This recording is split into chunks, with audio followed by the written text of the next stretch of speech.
Hello दोस्तों, मेरा नाम है विकास प्रजापति और मैं आपको आज सुनाने जा रहा हूँ प्रदोष व्रत की कहानी।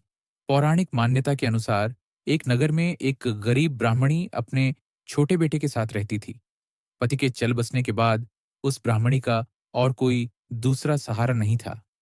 ऐसे में वो भिक्षा मांगकर किसी तरह अपना गुजारा किया करती थी।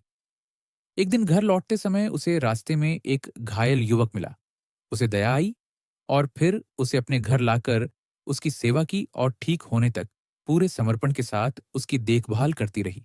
वो कोई साधारण युवक बल्कि विदर्भ राज्य का राजकुमार था। दरअसल शत्रुओं ने उसके राज्य पर हमला कर उसके पिता को बंदी बना लिया था और राजपाट छीन लिया था। इसी वजह से वो अपनी जान बचाते हुए भटकता रहा। स्वस्थ होने के बाद वो वहीं ब्राह्मणी और उसके पुत्र के साथ ही रहने लगा। कुछ समय बाद अंशुमति नाम की एक गंधर्व कन्या ने राजकुमार को देखा और उससे काफी प्रभावित हुई। अगले ही दिन वह अपने माता पिता को उससे मिलाने ले आई। राजकुमार से मिलकर वो भी बहुत खुश हुए। तभी एक रात अंशुमति के माता पिता को सपने में भगवान शिव के दर्शन हुए। भगवान ने उन्हें अपनी बेटी का विवाह राजकुमार से कराने का आदेश दिया।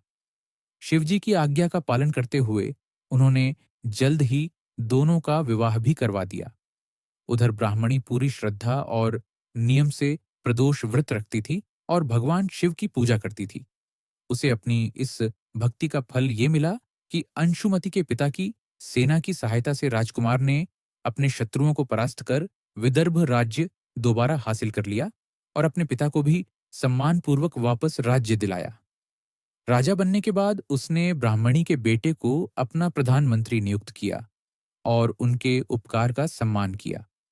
इसी वजह से मान्यता है कि सच्ची श्रद्धा से किए गए प्रदोष व्रत और भगवान शिव की भक्ति से जिंदगी की बड़ी से बड़ी मुश्किलें भी दूर हो जाती हैं।